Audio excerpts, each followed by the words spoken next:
Alors, continuons dans les notions de psychologie. Avant de vouloir aborder les différents aspects de la personnalité, les psychoses, les névroses, il convient de s'interroger, de se poser une question sur la norme. C'est quoi pour vous être normal? Qu'est-ce qu'être normal ou anormal? Où se situe la normalité? Vous vous êtes déjà posé la question si certaines de vos réactions, de vos émotions, de vos pensées sont normales. La norme est souvent un repère qui permet de comparer, d'évaluer et d'agir. Mais le monde écologique et social est hyper complexe. Comment savoir ce qui est normal ou anormal, tant au niveau biologique que psychologique ou social? On va donc distinguer 3 types de normalité: la normalité statique, la normalité idéale et la normalité fonctionnelle. La normalité statique, au départ, la normalité statique n'est qu'un constat. Ce constat n'est pas porteur de valeur.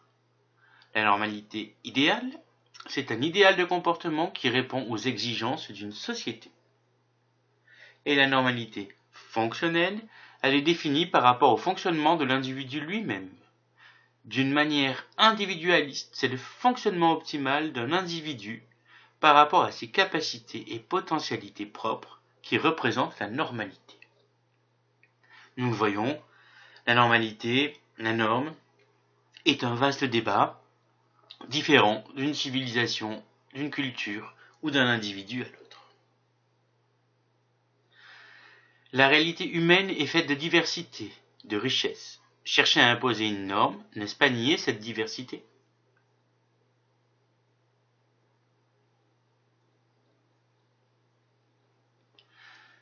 Parlons de la personnalité. La personnalité est une organisation dynamique. Elle se forme donc tout au long de notre existence selon 4 paramètres. La constitution individuelle, soit tout ce qui est du registre de l'inné, le tempérament. La connaissance du tempérament marquera le ton de la personnalité. L'influence du milieu extérieur. Chaque pays possède des types de personnalités qui lui sont propres et en relation avec des facteurs climatiques. L'influence sociale et culturelle, c'est-à-dire le milieu socio-culturel dans lequel il évolue et ce à quoi il est confronté. Chaque individu dans un groupe doit jouer un rôle qui lui est propre, assumer une certaine tâche ou une certaine fonction. Et l'influence liée à l'histoire personnelle, le contexte personnel, familial, professionnel. Notre personnalité est donc amenée à bouger, à évoluer, à modifier tout au long de notre existence. Et ça, c'est un point important. Ce n'est pas figé, rien n'est figé. Notons des troubles de la personnalité. Selon le manuel diagnostique et statistique des troubles mentaux, manuel de référence de l'Association américaine de psychiatrie, il y a 3 grands groupes de critères. Les groupes A, troubles excentriques et autres. Le groupe B, troubles dramatiques, émotionnels ou erratiques. Le groupe C, troubles anxieux et craintifs. Donc il convient là pour vous de lire dans le cours ces différents groupes, de comprendre les caractéristiques de chacun, mais en aucun cas il convient de les apprendre par cœur et de les connaître. Nous ne sommes pas psychiatres, psychologues, nous ne sommes absolument pas habilités à porter, à formuler un quelconque diagnostic. C'est pour ça que je vous dis juste avant que c'est votre culture personnelle, que vous devez connaître les différents groupes. Par contre, vous devez pouvoir repérer, dans le cadre de vos consultations, un sujet qui présente une pathologie mentale de type névrotique ou psychotique. Vous devez pouvoir repérer une psychose d'une névrose, c'est ce que nous allons essayer de faire. Nous simplifions les données, ce sera beaucoup plus complexe que ce que nous allons vous dire. Nous essayons simplement de mettre au rouge les différents signaux d'alarme pour que vous puissiez repérer un psychotique. Alors, qu'est-ce qu'une névrose? Une névrose est une maladie de la personnalité qui se réduit à des conflits inconscients entre les 3 dimensions de la personnalité, à savoir le ça, qui représente les forces pulsionnelles, le surmoi, pour l'intériorisation des interdits, et le moi, qui est la fonction synthétique de la personnalité. En clair, donc le ça va être nos pulsions, le surmoi, ça va être ce qui va venir gérer ça, donc nos interdits par exemple, notre contrôle, qui vient de notre éducation, et le moi, ça va être la balance entre les deux, entre mes pulsions et mon surmoi qui va venir les gérer. Le sujet reste conscient de sa souffrance psychique et vit dans la réalité. Caractéristique d'une névrose, il y a un contact préservé entre la réalité, une conscience du caractère pathologique du trouble par le sujet, un rôle important des facteurs psychologiques dans la survenue des troubles. Donc, quelqu'un qui a une névrose est conscient de son trouble, est conscient de sa pathologie. Nous avons tous, à différents degrés, bien entendu, des petites névroses. Et c'est nos névroses qui vont faire notre caractère, notre comportement. Où la névrose devient vraiment pathologique, c'est quand elle va devenir douloureuse ou handicapante pour le sujet.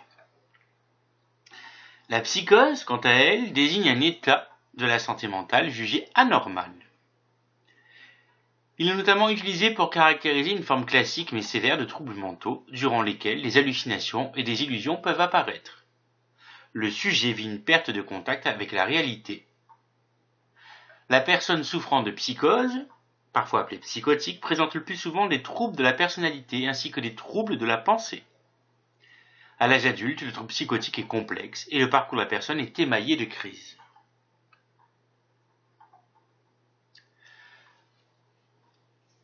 La différence entre un névrosé et un psychotique, la névrose se différencie de la psychose par ces trois notions. Il y a conscience du trouble, il n'y a pas de perte du sens de la réalité, et il n'y a pas de confusion entre réalité extérieure et réalité intérieure. Dans la névrose, le moi, arbitre, prend le parti du surmoi pour combattre les pulsions du ça, en contrôlant ou interdisant tout plaisir. Dans la psychose, le moi prend le parti du ça pour détruire la réalité du surmoi. Il la remplacera par une néo-réalité qui est le délire. Ce délire sera bâti sur des exigences du ça, donc des pulsions.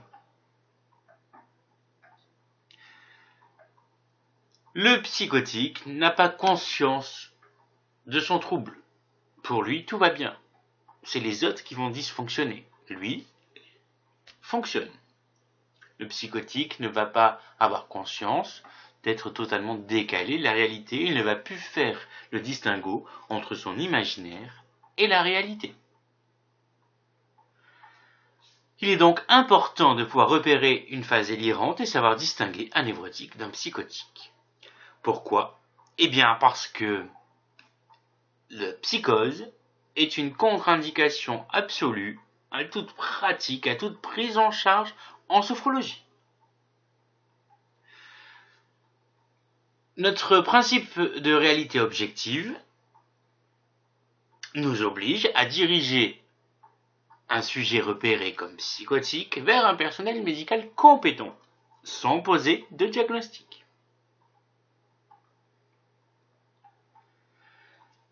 La sophrologie est contre-indiquée pour une personne psychotique parce que ça risquerait d'augmenter sa tendance à se déconnecter de la réalité et donc ça va augmenter ses troubles.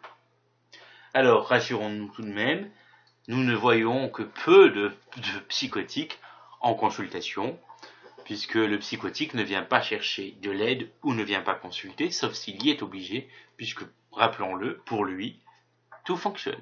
C'est l'autre qui dysfonctionne. Pour schématiser, on va dire qu'un névrosé, va vouloir être Superman et va construire sa vie autour de ce personnage qui fantasme. Le psychotique pense et croit et est persuadé d'être Superman. Voilà la différence entre les deux. Donc le névrosé va souffrir, puisqu'il va s'apercevoir tous les jours qu'il n'est pas Superman, qu'il n'a pas ses super pouvoirs. Le psychotique, lui, va être bien dans ses pompes, puisqu'il pense avoir, détenir ces pouvoirs-là.